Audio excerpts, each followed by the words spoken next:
Selalunya, inovasi itu adalah perkara yang sangat dekat dengan diri kita. Baiklah, Assalamualaikum warahmatullahi wabarakatuh. Saya Khairul Nizam bin Mistam dari Unit Bahasa Melayu 1 akan membentangkan satu tugasan iaitu bahan bantu mengajar secara digital. Jadi menurut Nelson Mandela, pendidikan adalah senjata paling ampuh untuk mengubah dunia. Jadi dalam pendidikan ni kita ada bahan bantu mengajar untuk membantu guru dalam situasi PDP ataupun pengajaran dan pembelajaran. Jadi apa itu bahan bantu mengajar? Jadi bahan bantu mengajar ni adalah segala kelengkapan yang digunakan oleh guru untuk membantunya dalam menyampaikan pengajarannya. Ini menurut Syafiqah Isa. Jadi apa-apa sahaja kelengkapan ni bila digunakan dalam pengajaran dia dipanggil bahan bantu mengajar.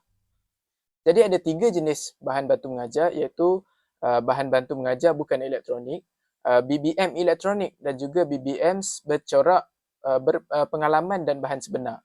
Jadi apa yang saya ingin kupas pada kali ini adalah tujuan BBM terlebih dahulu.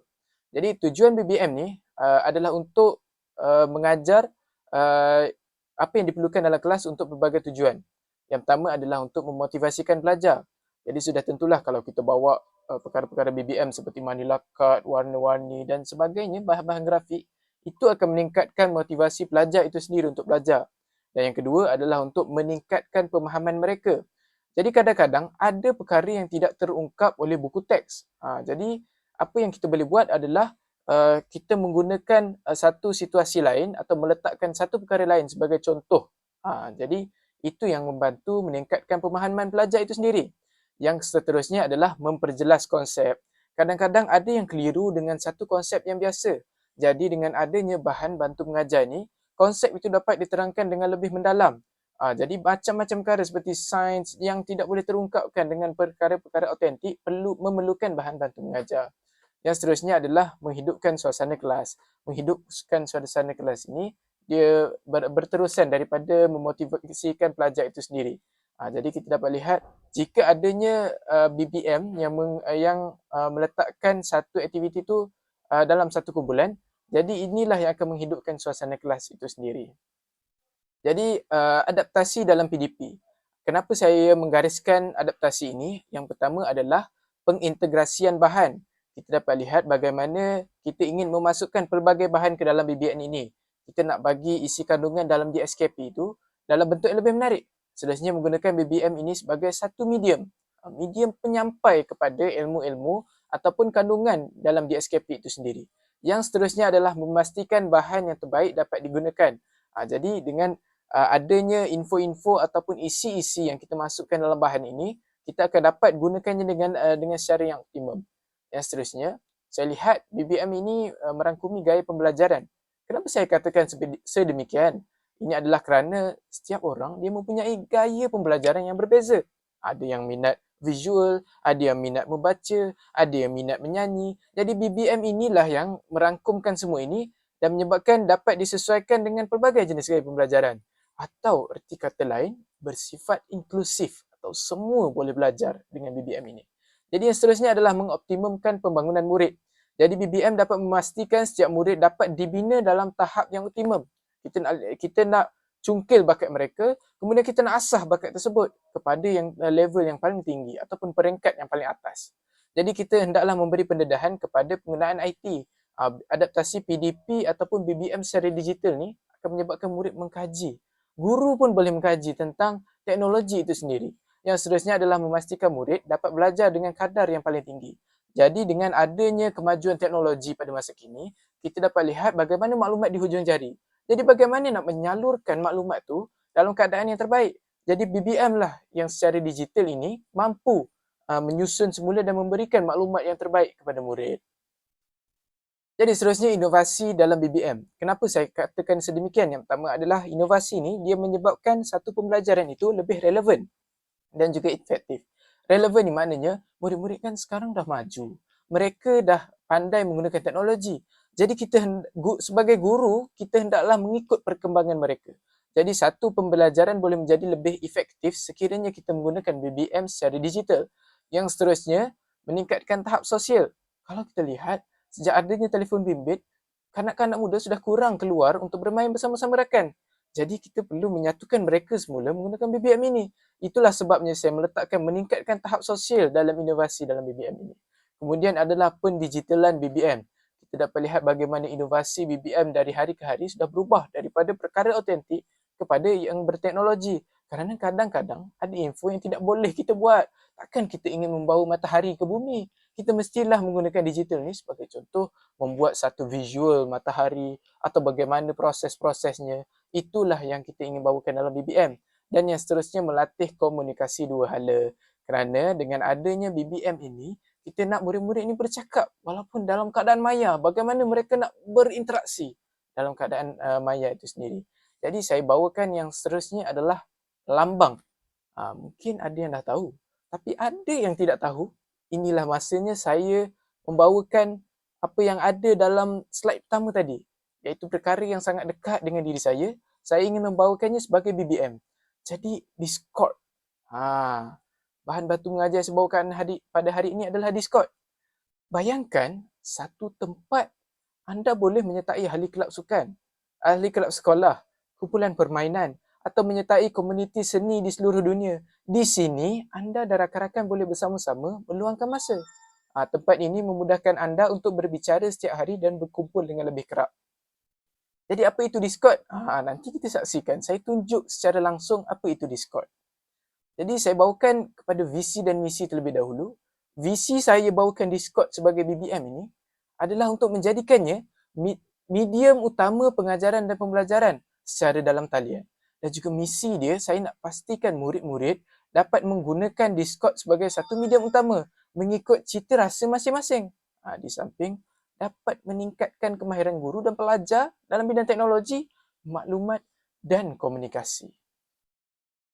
Okey, jadi sebelum saya pergi ke kesimpulan, saya tunjukkan apa itu Discord. Okey, jadi inilah dia Discord.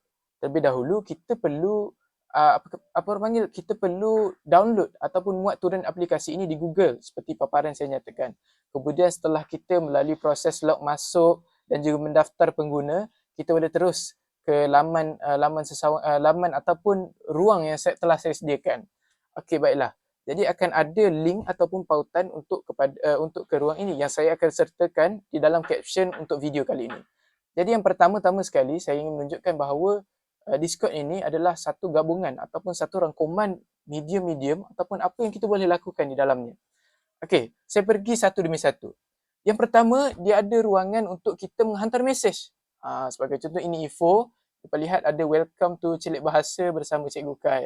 Inilah nama saya punya channel, iaitu Celik Bahasa bersama Cikgu Kai. Okay, jadi selamat datang ni, ini adalah satu demo yang akan saya tunjukkan sebentar tadi, iaitu setiap orang yang join channel ni, dia akan tunjukkan username mereka di bawah. Kemudian, mereka boleh vote. Siapa anda? Jadi kalau anda ni guru, anda boleh masuk. Anda ni murid, anda pun boleh masuk. Anda ibu bapa, anda perlu masuk. Jadi apa yang anda perlu tekan, hanya perlu tekan pada warna yang sesuai. Kemudian dia akan keluar kat sini. Kalau macam saya ada admin ni lah. Tapi kalau orang yang vote guru, dia akan tunjuk guru. Jadi saya tahu kat sini, rupanya yang ni guru. Yang ni guru juga. Kalau murid, dia warna kuning. Nampak tu dia bahagi dekat sini. Jadi ini adalah bot-bot yang ada dalam ni. Yang ni perlu lebih mendalam lah dia punya penerangannya. Tapi saya akan cerita secara asas. Kemudian ada maklum balas. Maklum balas ni bila ada apa-apa komen, kita boleh tekan je. Kemudian terus ke bahagian maklum balas. Kalau ni saya perlu buka Google yang lagi satu. Okey, jadi kalau kita buka maklum balas tadi, kita boleh berikan maklum balas melalui, ini info pelajaran silap saya. Kita boleh berikan maklum balas melalui Google Form. Okey, jadi yang seterusnya adalah YouTube. Yang ni mana saya letakkan video-video berkaitan dengan ayat majmuk. Kerana saya mengkaji ataupun saya meletakkan aktiviti yang pertama adalah ayat majmuk. Jadi murid-murid ni, pembelajaran kendiri mereka boleh melihat sendiri, menonton video-video YouTube yang ada dalam ni. Jika tekan link ni, dia terus direct ke video ayat majmuk. Nampak ni? Jadi mereka boleh belajar lah ayat majmuk tahun 2. Jadi inilah satu medium yang saya ingin letakkan sebagai satu label lah. Saya letakkan di sini. Jadi yang seterusnya TikTok. TikTok pun boleh dilayari melalui Discord ini. Jadi kita terus pergi ke link ya, daftar masuk.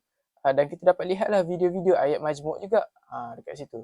Jadi seterusnya saya direct terus ke word wall ataupun quizzes yang mana word wall ni dia ada soalan tentang ayat majmuk. Jadi kita hanya perlu tekan link tersebut dan terus bawa kita kepada quiz. Ini di akhir pembelajaran. Jadi murid-murid ni dia dapat melihatlah bagaimana mereka faham tentang soalan-soalan ni. Jadi Discord ni sebagai satu medium lah saya cakapkan sebentar tadi. Jadi kalau ada apa-apa yang tak faham, mereka boleh mengajukan soalan di sini. Mereka boleh menaip apa-apa saja di sini. Ini adalah ruangan mesej. Banyak perkara yang mereka boleh lakukan termasuk berkongsi file-file, upload file ataupun buat apa-apa saja dalam ni. Okay. Yang saya ingin tunjukkan yang kedua, yang paling bagusnya kita tidak perlu aplikasi lain. Di sini kita boleh terus direct ke ruangan video call ataupun paparan panggilan video. Jadi saya zoom ke sini. Okey. Stream yang saya lakukan ini adalah dalam telefon pintar saya. Jadi kita dapat lihat bagaimana aplikasi ini dia boleh share screen kat sini, dia boleh ada aktiviti lain seperti menonton YouTube bersama-sama. Jadi dalam satu channel ni murid daripada pelbagai latar belakang boleh masuk sekali berbincang apa yang mereka tidak faham tentang situasi pembelajaran sekarang. Jadi dapat lihat sini kalau kita tengok ni share screen daripada telefon pintar saya. Jadi kita tengok okey. Yang pertama dia boleh melayari mana-manalah, TikTok ke, YouTube ke, yang di mana perkara ini digariskan. Nampak dia berubah kat situ. Okey. Contohnya lah dia nak layari YouTube yang saya bagi. Jadi dia terus direct ke YouTube dan dia boleh menonton bersama-sama lah dalam channel ni. Suara semua ada dalam ni. Jadi tiada masalah teknikal yang kita dapat lihat sebab server Discord ni bagi saya satu server yang sangat kuat atau sangat strong lah. Sebabnya tiada berlaku lag dan tak perlu pun permission perlu sekiranya dia boleh assign role. Itu adalah perkara yang lagi mendalam yang tidak mampu saya terangkan dalam masa yang singkat ini. Jadi apa yang saya ingin rangkumkan bahawa Discord ni dia macam gabungan lah. Kita tak perlu lagi asingkan, contohnya berbual melalui WhatsApp. Kemudian hantar gambar melalui Telegram. Kemudian buat video call di Google Meet. Kemudian buat itu, buat ini di aplikasi yang berasingan. Jadi Discord ni tempat saya merangkumkan semuanya sebagai satu medium. Di mana saya boleh menjadikannya medium, maknanya guru boleh mengupload apa-apa saja bahan yang mereka ingin masukkan. Kemudian murid boleh mengakses perkara tersebut dengan bantuan ibu bapa. Sebab tu saya ada tekankan 3 perkara dalam tu tadi. Jadi itulah saja sedikit sebanyak apa yang saya ingin sampaikan dalam video saya kali ini. Jadi kesimpulannya adalah bahan digital ni telah membuktikan keberkesanannya sebagai bahan bantu mengajar dalam pendidikan moden. Penggunaan teknologi membolehkan akses yang lebih mudah kepada pelbagai sumber pembelajaran, meningkatkan interaktiviti dalam proses pengajaran serta memperkaya pengalaman pembelajaran melalui elemen visual, audio dan interaktif. Selain itu, bahan digital juga membolehkan personalisasi pembelajaran, memenuhi keperluan pelajar dengan cara yang lebih khusus dan efektif. Dengan demikian, penggunaan bahan digital sebagai bahan bantu mengajar dapat meningkatkan keberkesanan pengajaran dan pembelajaran secara menyeluruh. Jadi boleh hubungi saya di email yang tertera dan juga nombor telefon yang tertera. Jadi itu sahaja sedikit sebanyak tentang bahan bantu mengajar yang saya gunakan untuk tugasan pada kali ini. Sekiranya ada apa-apa soalan boleh diajukan kepada saya. InsyaAllah saya akan membantu dan jangan lupa join Discord yang saya letakkan, link pautan Discord yang saya letakkan di caption. Sekian, terima kasih.